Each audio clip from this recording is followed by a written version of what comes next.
大家好，我是江西捞标学员哈。小花，你在做什么呀？我现在做菜。这是做尼泊尔菜吧？这是猪肉加包菜。哦，这有点像中国菜，包菜炒肉啊。这是做给尼泊尔二舅哥吃的哈，吃的饭哈。二舅哥，他在给我们做事情，然后住我们家，然后给我们看一下店，找下店面什么的。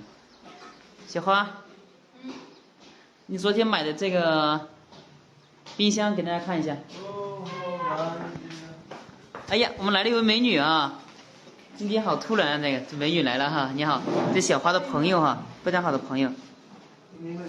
小花，您这个洗衣机多少钱买的？一共53000。一共53000，53000，2700块钱左右哈，2700块钱。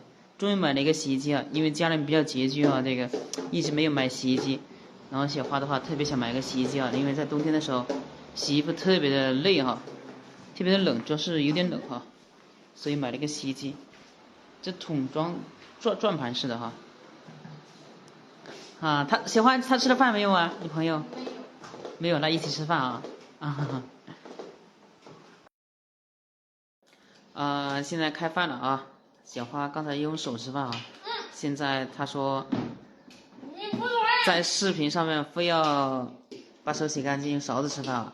哎，你用手吃饭就用手吃饭吧，又不是说你是吧？很多哥哥姐姐都知道，很多人都知道你用手吃饭啊。哎，现在用勺子吃饭没关系啊。很多哥哥姐姐们，我去中国的时候天天说。哎，没关系啊。尼泊尔人用勺吃饭，天天吃。用手吃饭没关系啊，这每个国家的文化不一样嘛。这是小花的一个好朋友今天来了哈。小花，你朋友多少岁啊？小花，现在多少岁了？他多少岁啊？小花？他啊。22岁了，还没有结婚呢。他要不要去中国？他这个朋友还没有结婚，长得挺漂亮的，就是比小花胖一点啊。这是我们在加州的一个小厨房哈，比较简单和简陋啊。今天搞了一个洗衣机哈，他们吃饭都吃的特别大，像我们中国的女孩子可能吃饭吃一点点就可以了哈，但是他们吃饭吃的特别多，不知道什么原因，可能是吃油水吃太少了，吃肉吃太少了。小花在这边吃饭也吃的多，在中国我们江西的时候，小花吃饭都是吃的一点点的，但是在这里的话吃的特别多，可能是这个饭的含糖量太低吧，吃肉吃的太少啊，我个人感觉是这个样子。我们小可欣去上学去了啊。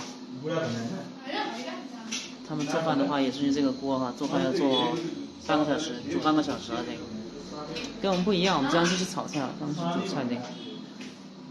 家里有点乱哈，这里没有热水器，只能用烧水洗澡的那个。这是我们的直播间啊，好长时间没有这个开直播的那个，这边开直播不大好的这个。家人们，那我们今天就先分享到这里，家人们咱们再见啊！下次去我丈母娘家给大家播一下，去丈母娘家直播一下啊，看看丈母娘做的视频，给大家看一下比较接地气的尼泊尔农村生活啊。家人们，咱们下次再见。